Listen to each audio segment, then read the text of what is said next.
আসসালামু আলাইকুম ভিউয়ার্স, নিয়ে এসেছি বেকারির মতো মজাদার স্বাদের চিকেন বান বা চিকেন স্টাফড বান। খুব সহজে এটা তোমরা তৈরি করে নিতে পারবে, কোনো ওভেন ছাড়া চুলায় কিন্তু সহজে তৈরি করে নেওয়া যায়। আর চিকেন স্টাফড বানটা কিন্তু শুধু ছোটরা না, বড়রাও কিন্তু অনেক পছন্দ করে থাকে। তো চলে যাচ্ছি রেসিপিতে। প্রথমে এখানে আমি 1.5 কাপ পরিমাণ ময়দা নিয়ে নিয়েছি, আর এর মধ্যে দিয়ে দেব 1 টেবিল চামচ পরিমাণ চিনি, আর দিয়ে দিচ্ছি সামান্য লবণ, আর দিয়ে দেব 1 চা চামচ পরিমাণ ইস্ট। এখন এই শুকনো উপকরণগুলোকে আমি একটু ভালোভাবে মিশিয়ে নেব। তো এটাকে ভালোভাবে মিশিয়ে নেওয়ার পর এখন দিয়ে দিলাম 1.5 টেবিল চামচ পরিমাণ রেগুলার সয়াবিন তেল, এটা দিয়েও ভালো করে মিশিয়ে নিলাম। তো এখন এখানে আমি কুসুম গরম দুধ নিয়ে নিয়েছি। এখন এই কুসুম গরম দুধটা দিয়ে আমি পারফেক্ট একটা ডো তৈরি করে নেব। আর এখানে কিন্তু অবশ্যই কুসুম গরম দুধটাই ব্যবহার করবে, বেশি গরম দুধ ব্যবহার করলে কিন্তু ইস্টের কার্যকারিতা নষ্ট হয়ে যাবে, সেক্ষেত্রে বানটা কিন্তু ভালো হবে না। আর এটাকে কিন্তু একটু সময় নিয়ে ভালোভাবে মিশিয়ে নিতে হবে, আর আমাদের ডোটা কিন্তু একটা সফট ডো হবে। তো দেখতেই পাচ্ছ আমি একটু সময় নিয়ে এটাকে মিশিয়ে নিয়েছি, আর আমাদের ডোটা কিন্তু এখন তৈরি হয়ে গিয়েছে। এখন এর উপর সামান্য আমি তেল ব্রাশ করে নিচ্ছি। তেলটা ব্রাশ করে এটাকে আমি ঢেকে রেখে দেব 2 ঘন্টার জন্য কোনো গরম স্থানে। তোমরা চুলার পাশেও রেখে দিতে পারো। এখানে আমি কিছু চিকেন নিয়ে নিয়েছি, আর দিয়ে দিচ্ছি স্বাদ মতো লবণ, 1/2 চা চামচ গোলমরিচ গুঁড়া দিয়ে দিচ্ছি। আর দেখতে পাচ্ছ যে আমি চুলার পাশে কিন্তু আমার ডোটা রেস্টে রেখে দিয়েছি। আর দিয়ে দিচ্ছি 1/2 চা চামচ রসুন বাটা ও 1/2 চা চামচ আদা বাটা। এখন পরিমাণ মতো পানি দিয়ে আমি এই চিকেনগুলোকে কিন্তু ভালোভাবে সিদ্ধ করে নেব। তো চিকেনটা আমি এর মধ্যে সিদ্ধ করে নিয়েছি। এখন এটাকে নামিয়ে আমি ঠান্ডা করব। আর ঠান্ডা করে এটাই যে একটা কাঁটা চামচের সাহায্যে কিন্তু আমি এভাবে করে ছাড়িয়ে নিচ্ছি। তোমরা হাত দিয়ে এটাকে এভাবে করে ছাড়িয়ে নিতে পারো। তো দেখো চিকেনগুলো ঠিক এইভাবে করে ছাড়িয়ে নিতে হবে। এখন একটা প্যানে তেল গরম দিয়ে এর মধ্যে আমি দিয়ে দিচ্ছি 1/2 কাপ পরিমাণ পেঁয়াজ কুচি। এখন এই পেঁয়াজটাকে আমি একেবারে বাদামি করে ভেজে নেব না, এই পেঁয়াজটাকে আমি হালকা ভেজে নেব। পেঁয়াজটা ভেজে নেওয়ার পরে এর মধ্যে আমি সামান্য একটু পানি দিয়ে দিচ্ছি মশলা কষানোর জন্য। আর এখানে দিয়ে দিচ্ছি 1 চা চামচ পরিমাণ লাল মরিচের গুঁড়ো, 1 চিমটির মতো জিরা গুঁড়ো, 1/2 চা চামচ আদা বাটা, 1/2 চা চামচ রসুন বাটা। এখন এই মশলাটাকে আমি একটু কষিয়ে নিচ্ছি। আর এখানে দিয়ে দিচ্ছি 1 চিমটি পরিমাণ গরম মশলা। এখন এই মশলাগুলো ভালোভাবে কষানো হলে এর মধ্যে আমরা সেই ঝুড়ো করে রাখা চিকেনগুলো দিয়ে দেব। এখন এই চিকেনগুলো কিন্তু আমি এই মশলার সাথে ভালোভাবে কষিয়ে নেব। আর দিয়ে দেব এখানে সামান্য লবণ, যেহেতু চিকেন সিদ্ধ করার সময় আমরা লবণটা দিয়েছি, এখানে লবণটা একটু কম ব্যবহার করতে হবে। আর এখানে আমি দিয়ে দেব 1.5 টেবিল চামচ পরিমাণ ময়দা। এখন এই ময়দাটাকেও কিন্তু চিকেনের সাথে আমি একটু ভেজে নেব। এটাকে ভালোভাবে ভেজে নেওয়ার পরে এখন এর মধ্যে আমি দিয়ে দেব 1/2 কাপ পরিমাণ লিকুইড দুধ। এই দুধের সাথে এই চিকেনটাকে আমি ভালোভাবে রান্না করে নেব। আর এখানে আমি আরও দিয়ে দিচ্ছি 1 চা চামচ পরিমাণ লেবুর রস, ও দিয়ে দেব 1 চা চামচ সয়া সস ও 1 চিমটির মতো গোলমরিচের গুঁড়ো, আর দিয়ে দেব 2 টেবিল চামচ পরিমাণ টমেটো সস।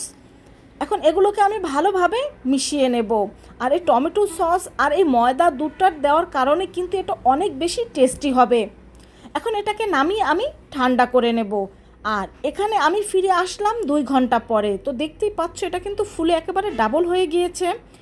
এখন এটাকে ভালোভাবে মথে নিয়ে এর ভিতর থেকে কিন্তু আমরা বাতাসটা বের করে নেব।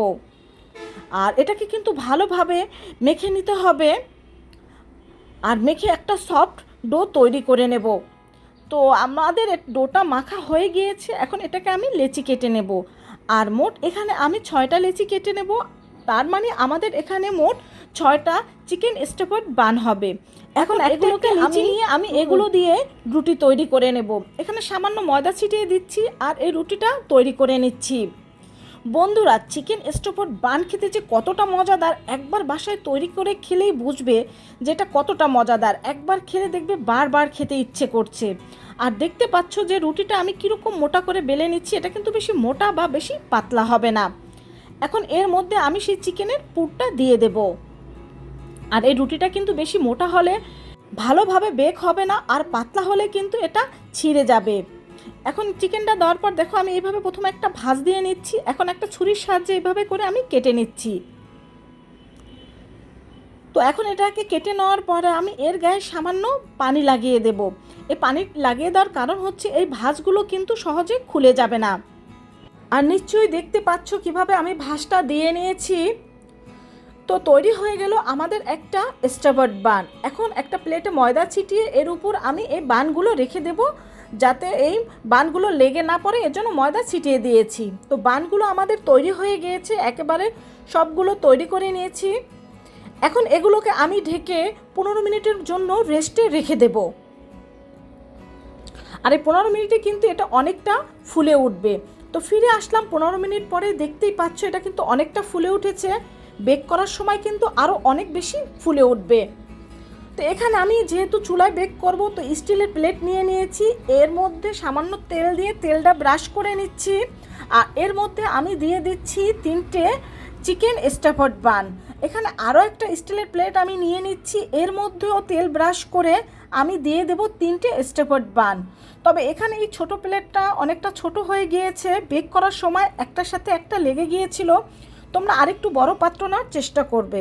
আর এখানে আমি শুধু একটা কুসুম নিয়ে নিয়েছি ডিমের। এখানে শুধু ডিমের কুসুমটা নেবে, সাদা অংশটা নেবে না। এটাকে পারফেক্ট বেকারির মতো কালার নিয়ে আসার জন্য এর উপরে এই কুসুমটা আমি ভালোভাবে ব্রাশ করে দেব। দেখতেই পাচ্ছ আমি কিভাবে কুসুমটা এই স্টাফড বানের উপর ব্রাশ করে নিচ্ছি। তো সবগুলো স্টাফড চিকেন বানের উপর কিন্তু এই কুসুমটা ব্রাশ করা হয়ে গিয়েছে। এখন আমি চুলায় একটা সিলভারের হাঁড়ি বসিয়ে দিয়েছি, তার মধ্যে দিয়ে দিচ্ছি একটা স্ট্যান্ড। আর স্ট্যান্ডের উপর আমি এই যে প্লেটটা বসিয়ে দিচ্ছি। এখন একটা ঢাকনা দিয়ে এটাকে ঢেকে দেব। আর ভিতরের ভাপটা যেন বের হয়ে যেতে না পারে, এর জন্য একটা ভারী কিছু দিয়ে চাপা দিয়ে দিয়েছি। আর এখানে একটা ননস্টিকের কড়াই নিয়ে নিয়েছি, এর মধ্যে একটা স্ট্যান্ড দিয়ে এর উপরে আরেকটা চিকেন বানের প্লেট দিয়ে দিয়েছি। আর এর যে ঢাকনায় ছিদ্রটা রয়েছে এটাকে আমরা টিস্যু পেপার দিয়ে আটকে দেব। আর এখন আমরা 30 মিনিটের মতো অপেক্ষা করব। এটাকে 30 মিনিটে আমরা বেক করতে দেব।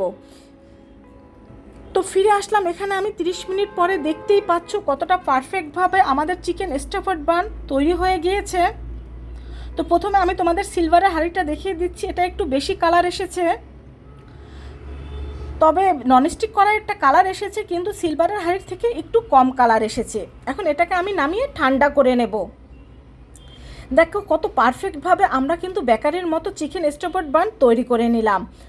আশা করি এখন থেকে তোমাদের আর বাজার থেকে চিকেন স্টাফড বান কিনে খেতে হবে না, তোমরা বাসায় এরকমভাবে পারফেক্টভাবে তৈরি করে নিতে পারবে। তো দেখার সৌন্দর্যের জন্য আমি একটু সামান্য ঘি ব্রাশ করে নিচ্ছি। বন্ধুরা, এই চিকেন স্টাফড বান কিন্তু খুবই দারুণ হয়। তোমরা বিকেলের নাস্তা, সকালে বাচ্চাদের টিফিনে কিন্তু এভাবে করে তৈরি করে দিতে পারো। আর শুধু ছোটরা না, বড়রাও কিন্তু এটা দারুণ পছন্দ করে। দেখো কতটা সফট হয়েছে আমাদের এই চিকেন স্টাফড বান, আর ভেতরটাও কত পারফেক্ট হয়েছে, দেখতেই পাচ্ছ। রেসিপিটি ভালো লাগলে বন্ধুদের সাথে শেয়ার করবে। সবাই ভালো থেকো, আল্লাহ হাফেজ।